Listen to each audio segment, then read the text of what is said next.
Masjid Putih telah dibina pada tahun 1793 dan boleh menampung lebih kurang 2,500 orang.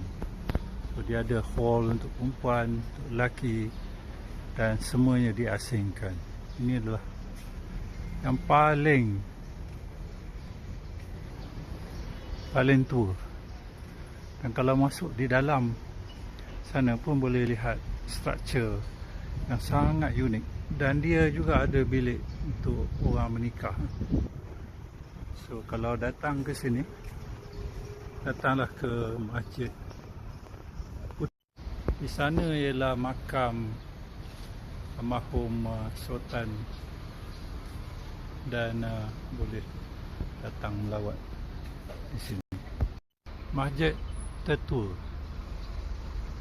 Masjid Putih.